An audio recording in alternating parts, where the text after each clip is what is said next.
Check कर लिया जाता, जैसे और सब काम आप चेक करते हैं कि चुनाव की व्यवस्था पूरी है कि नहीं, मतदान केंद्र बन गए कि नहीं, कौन कौन कहाँ वोट करेगा, लिस्ट पूरी है कि नहीं। तो इस काम को कोई करेगा ना, तो यही काम कराने के लिए चुनाव आयोग ने आदेश दिया कि बिहार में चुनाव होने वाले थे, तो उन्होंने आदेश दिया कि पहले भाई ठीक से मतदाता सूची बना लो, मतदान केंद्र बना। तो कहने को कोई ये कह सकता है कि भाई न्यायपालिका का भी तनख्वाह का खर्चा जजों का कौन देता है? केंद्र सरकार बजट अलॉट करती है। ठीक, कोई आया किसी की चिट्ठी लेकर इनका वोटर लिस्ट में नाम शामिल कर लें, इनका जन्म स्थान यही है। अब इतना उसके पास न तो संसाधन है चेक करने के कि सही है कि गलत है।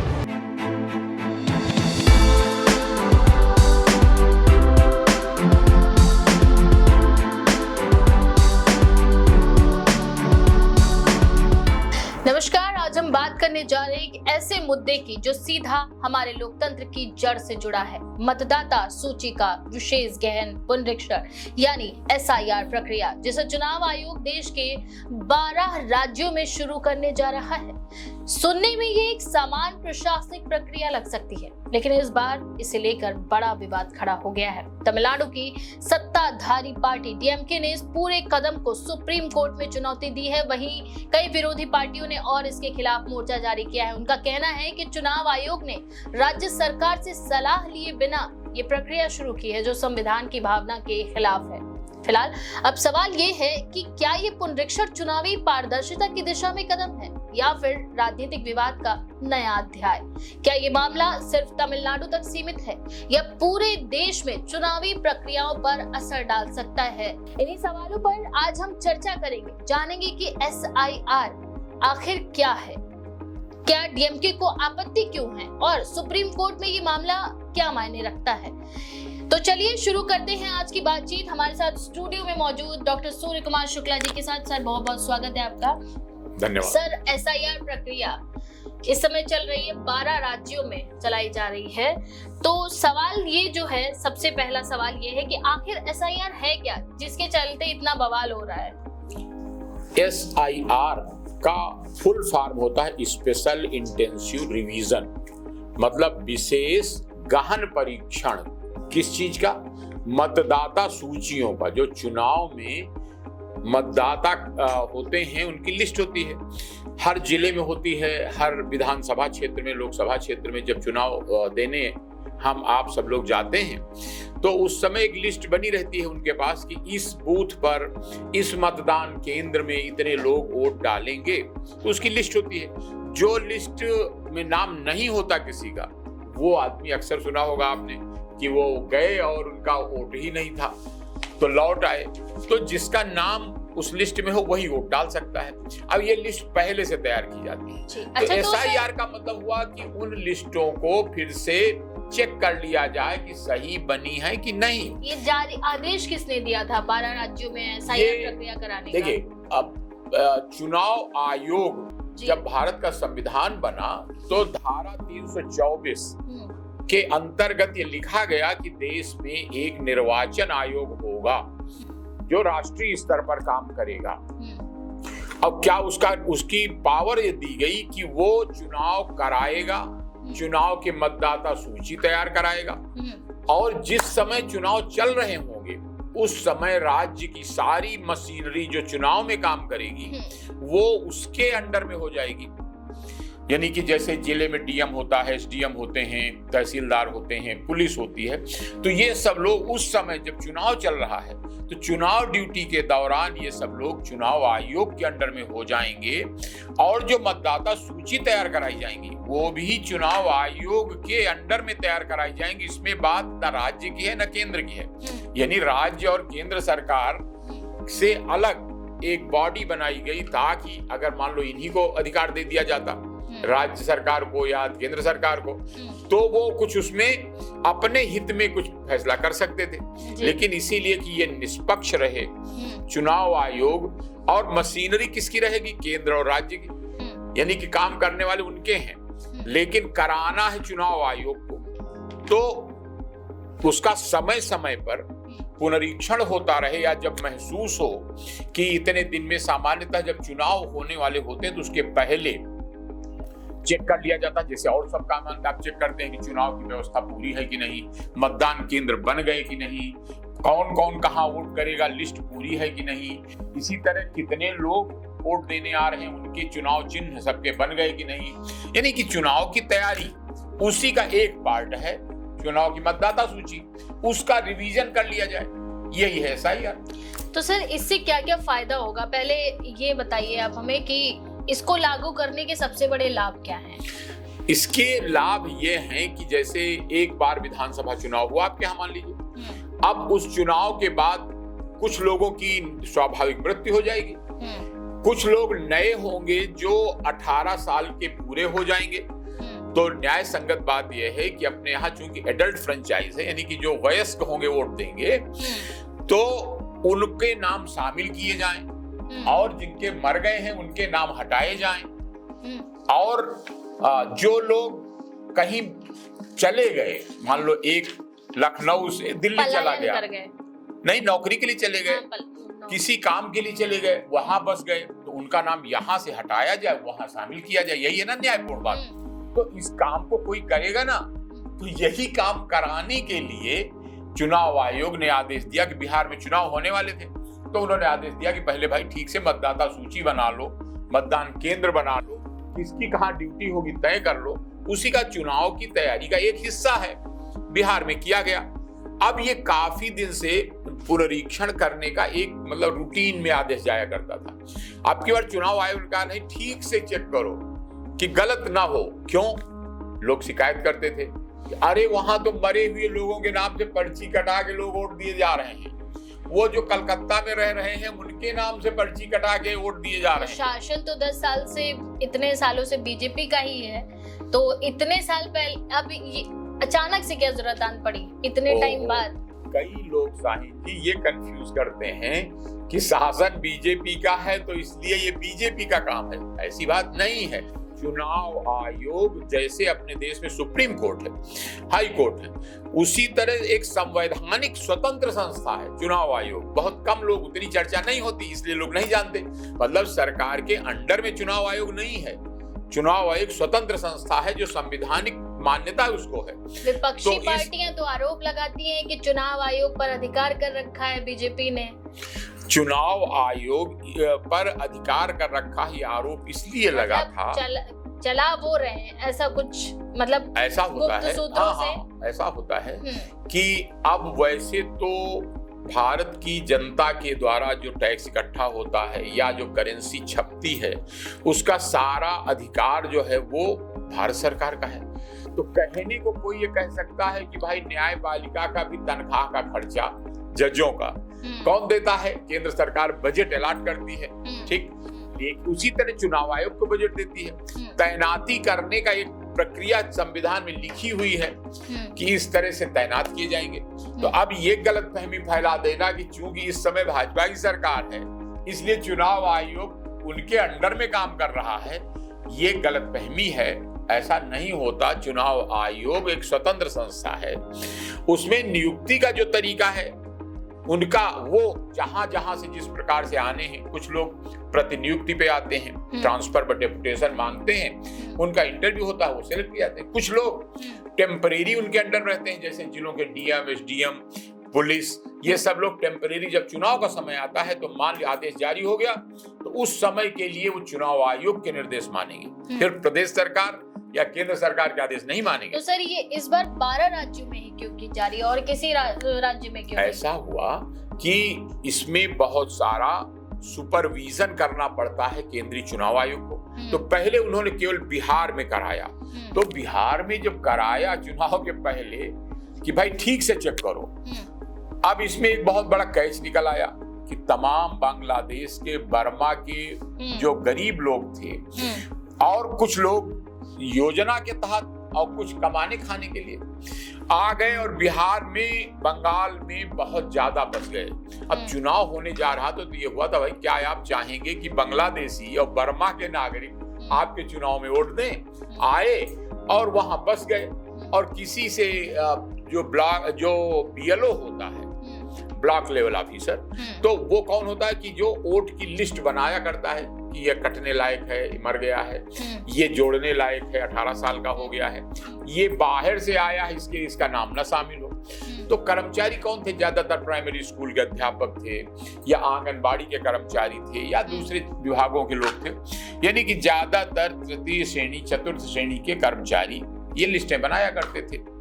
तो उनको लालच दे करके या सिफारिश कराकर, जैसे अभी क्या हो रहा था कि कोई सभासद या ग्राम प्रधान से चिट्ठी लिखा लो और बीएलओ के पास चले जाओ, यानी कि जो जिसकी ड्यूटी लगी है लिस्ट बनाने की, तो वो प्राइमरी स्कूल के अध्यापक, उनको कोई व्यक्तिगत ऐसा तो न राग है न द्वेष है, कोई आया किसी की चिट्ठी लेकर इनका वोटर लिस्ट में नाम शामिल कर लें, इनका जन्म स्थान यही है।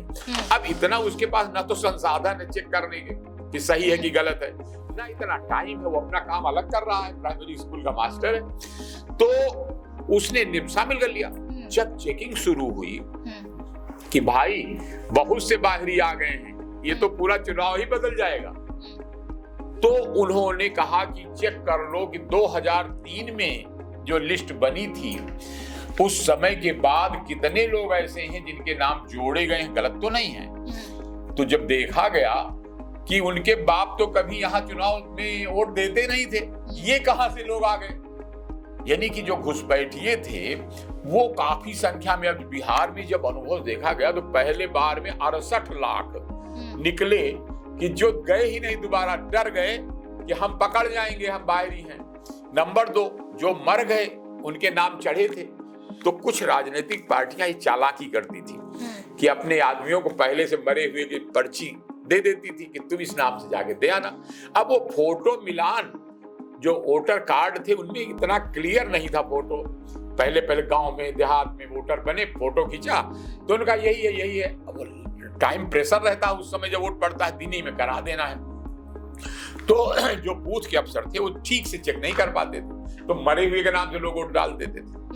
और वो कई बार आपने सुना होगा, जैसे लखनऊ मुझे याद है कि वो स्याही लगा दी जाती थी कि ये आदमी वोट दे चुका, तो उसको तुरंत वो लोगों ने तरीका निकाला कि वो दिया सलाई की जो माचिस, तो क्या सर आप ये कह सकते हैं कि ये मिटा देते थे? इस चीज में जोड़ा जा सकता है कि राहुल गांधी ने जब ये आवाज उठाई कि वोट चोरी हो रही है, उसके बाद से एसआईआर प्रक्रिया पर ध्यान ज्यादा दिया जा रहा है, ध्यान केंद्रित किया जा रहा है, वरना कितने लोगों का नाम लिस्ट से हटाया गया, क्योंकि राहुल गांधी ने ही ये शुरू किया था कि वोट चोरी हो रही है और गलत वो हो रहा है। देखिए, राहुल गांधी वाला सवाल तो बिल्कुल क्योंकि अभी भी इतनी पारदर्शिता है तो अभी भी कई पार्टियां विरोध में हैं। क्यों कर रही हैं वो मैं आपको क्लियर करूंगा, क्यों विरोध हो रहा है। ऐसा था कि बांग्लादेश में जो लोग लाए गए तो उनकी नजर पड़ी, तो उन्होंने कहा अरे भाई तुम भी मुस्लिम बिरादरी से हो और हम मुस्लिम बिरादरी के लिए बहुत काम कर रहे हैं, तो हम तुम्हारे लिए काम करेंगे, तो हमको वोट दे दो।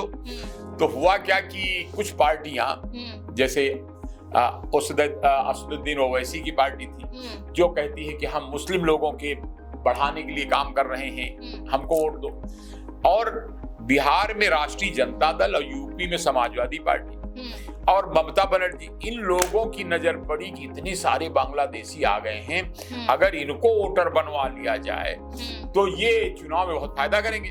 तो उन्होंने अपने जो कर्मचारी पार्टी के कार्यकर्ता थे उनको सबको लगा दिया, भाई इनको सबको वोटर बनवा दो तो इतने वोट मिल जाएंगे। अब जब चेक किया गया कि भाई पहले जिनका बाप यहाँ नहीं था, जिनकी जमीन नहीं थी, जिनका मकान नहीं था, एकाएक इतने लड़के उसके कहां से आ गए, तो उनका कहा गया कि सबको लोग फार्म भरो कि क्या 2003 में तुम्हारे पापा थे, वोट दिया था इंडिया में, उन्होंने बाहर भी नहीं भरा, डर गए कि हम पकड़ जाएंगे। तो इस तरह से, और ये संख्या जब इतनी ज्यादा निकल गई 47 लाख, फिर देखा गया कि मरे हुए के बहुत से वोट, फिर देखा गया कि डुप्लीकेट वोट, कि कलकत्ता में रहते थे वहां भी नाम लिखा लिए और फिर बेगूसराय में रहते थे वहां भी नाम लिखा लिए। तो ये जब पता लगा, रहस्योद्घाटन हुआ, तो इन पार्टियों ने विरोध करना शुरू किया, अरे बेकार की बात है, नाम लिखे रहने दो, हैरेसमेंट कर रहे हैं, वोटर के नाम काटे दे रहे हैं। अरे भाई ये बताओ, सही वोटर लिस्ट बनाने का आदेश कौन कर रहा है? डीएम, एसडीएम, तहसीलदार, ब्लॉक लेवल अफसर। तो ये सब किसके अंडर में थे? सरकार के अंडर।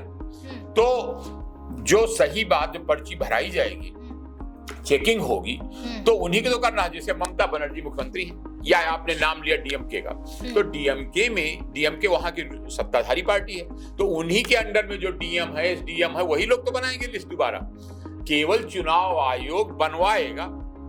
ममता बनर्जी तो मार्च भी निकालने वाली है। हाँ, वो इसलिए कि ममता बनर्जी ने बहुत बड़ी संख्या में बांग्लादेशी लोगों को बुलाकर इन बसा दिया। कलकत्ता की साल्ट लेक में एक बार मैं गया तो देखा कि बहुत सुंदर जो पार्क हुआ करता था बड़ा सा, उसमें सब में झुग्गी झोपड़ी बन गई और वो बांग्लादेश से आए हुए लोग वहां बस गए। तो वोट के लालच में ममता बनर्जी ने जो 5 जिले बॉर्डर के थे, वो मुर्शिदाबाद और फरक्का और 24 परगना और ये जितने बॉर्डर के नाम वहां पर आते हैं, उनमें भारी संख्या में इतना हुआ कि 70% बांग्लादेशी आ गए। अब ममता बनर्जी क्यों चाहेंगी कि हमारे वोटरों के नाम कटे? तो उन्होंने कहा नहीं, ये रिवीजन ना करो, वही लिस्ट रहने दो जिससे हमको फायदा हो। अब जो राष्ट्रवादी पार्टी थी, जैसे बीजेपी ने कहा कि भाई हम इंडिया का इलेक्शन हो रहा है, ये बांग्लादेश का इलेक्शन थोड़ी, तुम जाओ बांग्लादेश में वोट दो। ये बात और पार्टियों को जो चाहती थी कि नहीं, इंडिया का इलेक्शन नहीं, हमारे जो वोटर हैं चाहे जहां के सबको मान लो। तो सोचिए कितना गलत होने जा रहा था, जिसको चुनाव आयोग की ड्यूटी है रोकना, सही मतदाता सूची बनवाना। कोई खुद थोड़ी बनाएगा, बनवाएगा इन्हीं लोगों से। लेकिन वो लोग खुद ही इतना डर गए कि जो घुसपैठिए थे उनके नाम उन्होंने दोबारा दावा ही नहीं किया कि हमारा नाम सही कर लिखो, फार्म भरो। तो उसके कारण ये नाम एकाएक कट गए। इस प्रक्रिया में सर कौन कौन से दस्तावेज हैं जो मुख्य रूप से दिखाए जाने चाहिए, जो कंपलसरी हैं? मतलब देखिए, असली बात क्या है कि ये प्रमाणित करना है, चेक करना है कि ये आदमी सही मतदाता इस एरिया का है कि नहीं। तो अभी सुप्रीम कोर्ट के आदेश ये हो गया कि भाई आधार कार्ड को भी एक आधार मान लो, यानी 10-12 कागज बनाए गए कि ये आदमी पासबुक है कि नहीं, अगर है तो कब खोला है खाता, कब से यहाँ रह रहा है, इसका ड्राइविंग लाइसेंस है कि नहीं, इसका जो आधार कार्ड है कि नहीं, इसका पैन कार्ड है कि नहीं, ये आयकर विभाग ने कब से पंजीकृत कराया है, या राशन कार्ड गांव में होता है तो राशन कार्ड है कि नहीं। यानी कि जो भी कागज हो सकते हैं एक आदमी के पास, आयुष्मान कार्ड है कि नहीं, कब बना है, तो उनको आधार बनाया जाएगा, उन पर चेकिंग होगी कि हाँ ये सही है कि नहीं। फिर मतदाता सूची सन 2002 में जो थी, यानी कि किसी का अगर फादर ही नहीं वोटर था तो बेटा कहां से हो जाएगा? इसका मतलब कि वो घुसपैठिया है, या तो फिर बताए, साबित करे कि हम पहले वहां रहते थे अब यहां रहते हैं, तो वो अपनी बात बताए और नाम लिखा ले। मतलब वही बात है कि चेकिंग ना करो, जांचो ना। इस बात के लिए तेजस्वी यादव, अखिलेश यादव, ममता बनर्जी और डीएमके के वो मुख्यमंत्री स्टालिन, ये लोग जोर लगाने लगे कि अगर रिवीजन होगा तो बहुत से हमारे वोटरों के वोट कट जाएंगे, क्योंकि उन्होंने बहुत से फर्जी नाम, बहुत से मरे हुओं के नाम और बहुत से डुप्लीकेट ट्रिप्लीकेट नाम 3-3 जगह चढ़ाए हुए थे। तो ये बहुत आम था, पब्लिक नहीं जानती थी। मैं एसएसपी था लखनऊ में, तो राज बब्बर के पक्ष में 2 लाख फर्जी वोट की योजना पकड़ी गई। और कैसे पकड़ी गई? बाहर के लोग लाए और यहाँ कहीं जो लोग बाहर रह रहे हैं या मर गए हैं उनके नाम छांट लो, उनके नाम से वोट दिला दो। और वो थोड़ा दबाव बनाते थे, जल्दी करो, बड़ी लंबी देर हो रही, जल्दी करो, वोट दिलाओ, वोट दिलाओ। इस तरह गड़बड़ी पकड़ी गई थी। अटल जी के खिलाफ चुनाव लड़वाना था राज बब्बर को, तो वो पकड़ गई, लिस्ट पूरी तो बरामद हुई कि ये मिटाने के लिए उनके पास स्याही पकड़ी गई, इंक रिमूवर पकड़े गए हर एक के पास 2000 आदमी, कि 2 लाख वोट डालेंगे, 100 वोट हर बूथ में एक। तो वो योजना पकड़ी, मुकदमा कायम हुआ, उसमें जांच हुई, बात सही पाई गई। तो ये राजनीतिक पार्टियों का बड़ा पुराना हथकंडा है, जीतने के लिए फर्जी वोट, मरे हुओं का वोट, डुप्लीकेट वोट, बाहरी आदमियों का वोट, ये इसके लिए चुनाव आयोग एक न्यायपूर्ण कार्य कर रहा है। संविधान के हिसाब से चुनाव आयोग को क्या इतनी ताकत दी गई है कि वो इन राज्यों से राय लिए बिना ऐसे कदम उठा सके? अब जिनको ये गलतफहमी है कि हम राज्य सरकार हैं, हम कुछ भी कर सकते हैं, तो उनको ये मालूम होना चाहिए कि धारा 324 जो भारतीय संविधान की है, उसने निष्पक्ष चुनाव की जिम्मेदारी चुनाव आयोग को दे रखी है। उनको कोई जरूरत नहीं है पूछने की, क्यों? ये उनका काम है, चुनाव लिस्ट बनवाना, चुनाव कराना, और राज्यों की जिम्मेदारी है उनको वो कोई भी आदेश कर सकते हैं, यहाँ तक कि सुप्रीम कोर्ट भी किसी का चुनाव बीच में नहीं रोक सकता। गलत भी हो रहा है तो वो चुनाव आयोग देखेगा। ये पावर होती चुनाव आयोग की, उसमें कोई आवश्यकता नहीं है। क्योंकि अगर ऐसे राय लेने लगेंगे तो ममता बनर्जी कह देंगी कि राय हमारी है कि चुनाव की रिवीजन मत कराओ, फर्जी वोटरों को वोट डाल लेने दो।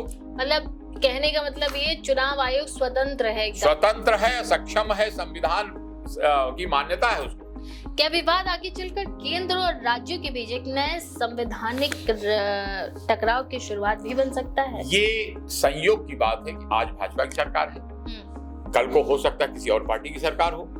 तो कई राज्य ऐसे जहां कांग्रेसी सरकारें हैं कई राज्यों में, तो ये इसमें देखिए विवाद का मुद्दा बनाने को तो कोई भी बना सकता है। पब्लिक को गुमराह करने की कोशिश तमाम अपने अपने ढंग से लोग करते रहते हैं, राजनीतिक पार्टियों के लोग।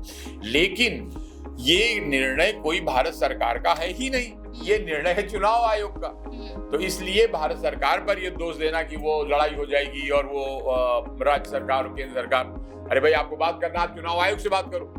चुनाव आयोग अपनी शक्तियों का प्रयोग करके सही से मतदाता सूची बनवा रहा है। अब इसमें देश के हर नागरिक, हर पार्टी का कर्तव्य है कि कहो कि हाँ भाई सही सही बनाओ, ठीक। और बनाने वाले कौन है? सब लोकल है।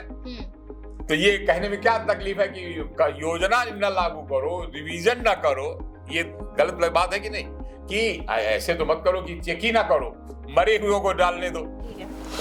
तो सर सवाल ये था कि सुप्रीम कोर्ट डीएमके के पक्ष में अगर फैसला देता है तो क्या बाकी राज्यों की चल रही मतदाता सूची प्रक्रिया पर रोक लगा दी जाएगी? यही तो मैंने बताया कि सुप्रीम कोर्ट हो चाहे कोई अधिकारी हो, जो वाजिब बात होगी वही तो कहेगा।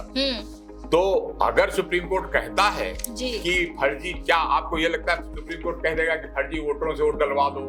क्या कहेगा कि हम मरे हुए लोगों के नाम पे वोट डलवा लो? या ये कहेगा कि 18 साल के हो गए उनके नाम न शामिल करो? ऐसा कोई आदेश सुप्रीम कोर्ट नहीं करेगा। ये सब काल्पनिक बातें हैं। और ये कहते हैं ना कि डिरेल करने की, कोई भी अगर करेक्ट करने का प्रयास हुआ, चूंकि उनके पक्ष में बहुत से वोटर ऐसे हैं, उन्होंने फर्जी वोटर लिस्ट बनवा रखी है, तो उनको लगता है कि अरे ये तो गड़बड़ हो जाएगा। दूसरा एक और कि कोई भी मुद्दा, कई लोगों की आदत हो जाती है कि हम अगर विरोध करें केंद्रीय संस्थाओं का तो पब्लिक में हमारा बड़ा नाम होगा। जैसे गांव में होता है कोई दरोगा जिसे लड़ जाए, अरे बहुत बहादुर है, देखो इतने अधिकार संपन्न व्यक्ति से लड़ गया, तो उसके भी पक्ष में कुछ लोग इकट्ठा हो जाते हैं। उसी तरह लोकतंत्र में इस प्रकार का, चूंकि कहने की आजादी दी गई है, और इसीलिए बहुत से लोग कहते हैं कि इस देश में इतना ज्यादा कहने की आजादी हो गई है कि उसका दुरुपयोग हो रहा है। तो सर चुनाव आयोग इस पूरी प्रक्रिया को पारदर्शी रखने के लिए क्या क्या उपाय कर रहा है कि मतलब किसी के साथ कोई नाइंसाफी ना हो, पूरी तरीके से पारदर्शिता बनाए रखी जाए? पहला तो सबसे यही चुनाव आयोग ने किया कि जितने, जैसे अब तमिलनाडु का उदाहरण लीजिए कि तमिलनाडु के जो डीएम होंगे, वहां के एसडीएम होंगे, तो जो जिले में होता है रिटर्निंग ऑफिसर डीएम, और इसी तरह ARO assistant returning officer, ARO SDM, उसके अंदर में बीएलओ। ये एआरओ, आरओ, बीएलओ, ये सारे किसके कर्मचारी हैं? राज्य सरकार के, मुख्यमंत्री के अधीन है। तो मुख्यमंत्री स्वयं ये कह सकते हैं कि भाई न्यायपूर्ण करो, ये तो नहीं कह पाएंगे कि नहीं अन्यायपूर्ण करो। तो बजाय इसकी चुनाव आयोग ने कहा कि हम आप ही के कर्मचारी तो काम करा रहे हैं, तो सही सही जांच करा लो, तुम भी कराओ जी। तो इसलिए इसमें कोई संभावना नहीं, ये एक न्यायपूर्ण बात है जो चुनाव आयोग ने की है। इसीलिए धीरे धीरे विरोध वहां शुरू में समझे नहीं लोग, अब वो विरोध, बिहार में विरोध शांत हो गया, सब चुनाव अच्छी तरह हो रहा है। जैसे कि सब जानते हैं 7 नवंबर से ये प्रक्रिया शुरू हो जाएगी, तो आप देशवासियों को कुछ कहना चाहते हैं कि किस तरह से आप अपनी तैयारी रखें, किस तरह से आप बताएं कि आप किन किन चीजों में क्या क्या व्यवसाय कर रहे हैं? आप जो भी मेरी तरफ से संदेश ये है कि जो ये वोटर लिस्ट का विशेष पुनरीक्षण यानी चेकिंग और निर्माण हो रहा है, उसमें सब लोग सहयोग करें। अपने क्षेत्र के जो बीएलओ आए, उनसे जरूरत हो तो अपना प्रमाण दे दें कि मेरी खेती यहाँ थी, मेरे पिताजी ये थे, बता दें उनको, पुराने कागज दिखा दें। और वो विशेष आइडेंटिफिकेशन, जो आइडेंटिफिकेशन उनके पास है वो दिखा दें, उनका नाम नहीं काटा जाएगा। और सबको स्वयं अपना दे देना है। कोई ये नहीं है कि नहीं कोई तुमको परेशान खामखा तुम्हारा नाम काट देगा, ये नहीं है। केवल 3 लोगों का विशेष रूप से इसमें है कि जो मरे हुए उनके नाम काटना, जो एडल्ट हो गए 18 साल उनके नाम शामिल करना, और जो ट्रांसफर चले गए कहीं और बस गए उनके नाम डिलीट करना, और घुसपैठ जो विदेशी आ गए हैं इनके नाम डिलीट करना। जिनके बाप दादे यहाँ के नहीं थे, आ गए हैं तो ठीक है रह लें, लेकिन वो वोट में प्रभावित ना करें। बहुत बहुत धन्यवाद सर इस अहम मुद्दे पर हमारे साथ चर्चा करने के लिए। बने रहिए हमारे साथ। बहुत बहुत धन्यवाद साईं जी। बने रहिए हमारे साथ, देखते रहिए द क्विक।